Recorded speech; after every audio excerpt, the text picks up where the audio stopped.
You can't just wake up at some point and at 18 you discover that you need an ID. We have your information since you went to school.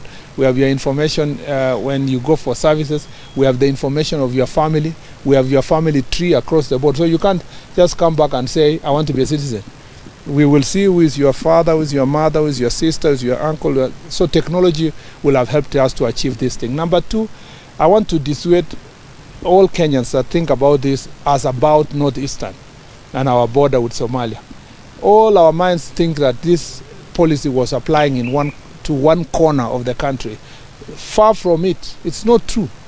It is applying to all corners of the country, from our border to Tanzania in Ismania all the way to Kwale, Lungalunga, to our border in Turkana with both South Sudan and Uganda, to our border with Ethiopia, and then to Somalia. There is nothing here sinister about one corner of the country, and I want to give you the confidence that this does not mean that we are going to compromise on the security of our country. Otherwise, we appreciate your being here. I appreciate the officers who have been here. We will be having more and more of this kind of consultations.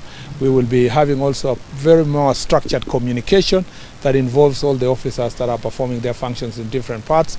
And you will not have to struggle to get government communication. We will want to make it possible for you, if you don't get me and you get the chief will be able to tell you what's happening in government. We want government information to be as available as possible to the lowest level of governance.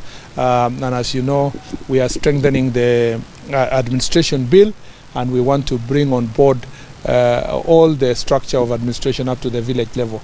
And again, we will share with you the legislative and policy framework that we are putting in place. Otherwise, asante sana, and may God bless you. Thank you. Maybe a word of condolence, Waziri, to our fallen hero.